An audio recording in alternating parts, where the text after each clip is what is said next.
السلام علیکم ورحمۃ اللہ وبرکاتہ۔ پارہ 17 سورہ الانبیاء آیت نمبر 34 سے۔ اعوذ باللہ من الشیطان الرجیم، بسم اللہ الرحمن الرحیم۔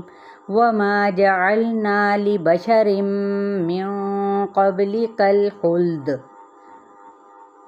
افإن مت فهم الخالدون۔ وما اور نہیں، جعلنا بنایا ہم نے، لبشرن کسی انسان کے لیے، من سے، قبلک الخلد آپ سے پہلے ہمیشگی کو، آپ سے مراد آپ صلی اللہ علیہ وآلہ وسلم۔ افا یعنی یہاں پہ جھٹکا دیں گے، افإن مت کیا پھر اگر تم فوت ہو گئے، فہم الخالدون تو وہ ہمیشہ رہنے والے ہیں۔ یہ بات کیوں کی گئی؟ اس لیے کہ آپ صلی اللہ علیہ وآلہ وسلم کو ہر وقت موت کی سازشوں کا سامنا تھا۔ دشمن چاہتا تھا کہ آپ صلی اللہ علیہ وسلم دنیا ہی چھوڑ جائیں۔ قریش کی عورتیں بھی آپ صلی اللہ علیہ وآلہ وسلم کو بد دعائیں نعوذ باللہ دیتی، خاص طور پر ہجرت حبشہ جب ہوئی تو گھر گھر میں کوہرام مچ گیا، جو نبی صلی اللہ علیہ وآلہ وسلم کو برا بھلا کہتے۔ اگر کسی ایک کو ایک طرف جانا ہو تو اور سامنے والا آپ کے سامنے ہے تو ہر کوئی ایک دوسرے کے مخالف جا رہا ہوتا ہے۔ ہاں، اگر دونوں ایک ہی راستے سے سامنے کو جا رہے ہوں تو لیکن ایک آگے اور ایک پیچھے رہ جائے تو یہ اختلاف ہوگا۔ یہ اتنا نقصان دہ نہیں کیونکہ سبھی کا قبلہ ایک ہی ہے۔ تو جب آپ بھی کوئی دین کا کام کرنے لگے تو راستے میں کوئی ایسا آپ کو مولانی کہے لیکن ابھی آپ کچے ہیں، کوئی بات نہیں کر پا رہے، تو پھر جب پھل پک جائے گا تو انشاءاللہ تعالیٰ یہی لوگ اس کو کیا ہوگا، کھائیں گے، یعنی سنیں گے۔ تو انہوں نے جب آپ صلی اللہ علیہ وسلم کا قتل کا ارادہ کیا تو فرمایا کہ یہ کر دیں تو کیا ہوگا، تو موت سے ڈرنے کی ضرورت ہی کیا ہے؟ کیا آپ صلی اللہ علیہ وسلم سے پہلے کوئی ہمیشہ یہاں رہا ہے؟ اور کیا یہ کہ آپ صلی اللہ علیہ وسلم کو مار کر خود ہمیشہ یہ یہاں پہ رہیں گے؟ کل نفس ذائقۃ الموت ونبلوکم بالشر والخیر فتنہ وإلینا ترجعون۔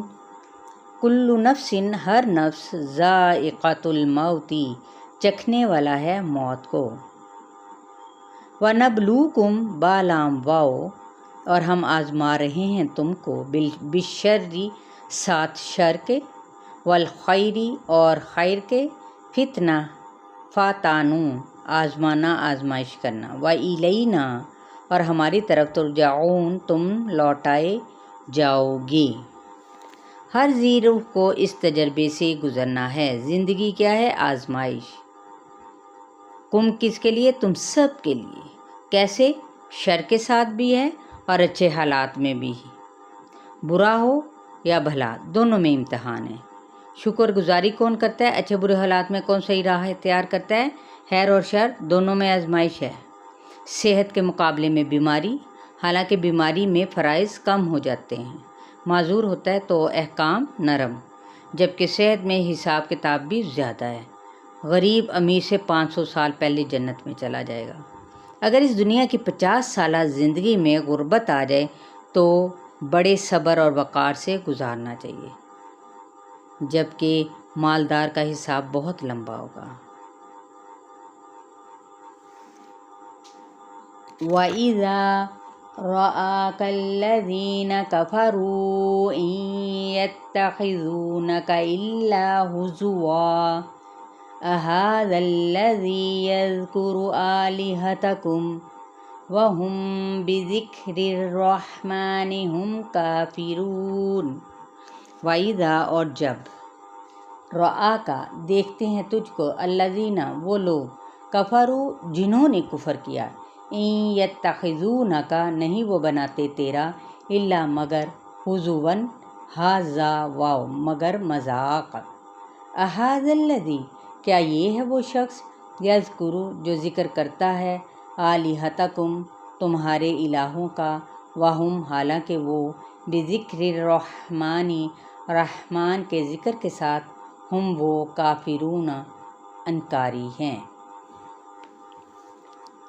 آپ صلی اللہ علیہ وسلم کو مجنون، دیوانہ کہتے، یہ تمہاری پسند پر تنقید کرتا ہے، لیکن خود ان کو اپنے حال پر کوئی شرم نہیں۔ اب دیکھیں کہ بعض اوقات مذاق پر قتل ہو جاتے ہیں، سب کچھ گوارا کر لیتے ہیں سوائے مذاق کے، اس لیے کبھی کسی کو جھوٹا نہ کہیں، بلکہ یہ کہہ دیں کہ آپ غلط بات نہ کریں، اور یہ چیز جلد بازی میں آتی ہے، تو ان سب کا نتیجہ کیا ہے؟ نقصان۔ انسان من عجل سأریکم آیاتی فلا تستعجلون۔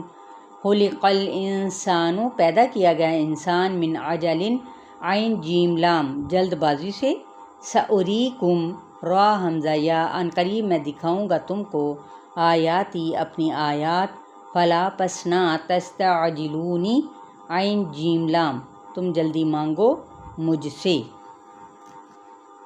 مخالفت میں کہتے ہیں کہ عذاب لے آؤ۔ آپ دیکھیں اگر انسان کے اندر غصہ نہ ڈالا جاتا تو خوبصورتی نہ ہوتی، مثلا ہنسنے کے مقابلے میں رونا، نرم مزاجی کے ساتھ سختی، دھوپ نہ ہو تو چھاؤں کی کوئی قدر ہی نہ رہے۔ اس لیے جلد بازی نہ ہو تو انسان نیکی کے کاموں میں آگے ہی نہ بڑھے، لیکن ہم اس کو الٹ کاموں میں ہم نے کیا کیا؟ وَيَقُولُونَ مَتَى هَذَا الْوَعْدُ إِن كُنتُمْ صَادِقِينَ۔ وَيَقُولُونَ، اور وہ کہتے ہیں، مَتَى، کب ہے، هَذَا، یہ، الْوَعْدُ، دھمکی، إِن كُنتُم، اگر ہو تم، صادقین، سچے، کہ یہ وعدہ، یہ دھمکی کب پوری ہوگی؟ جیسے سونے کا انڈا دینے والی مرغی نا، اس کی بات بالکل ایسے ہی ہے نا۔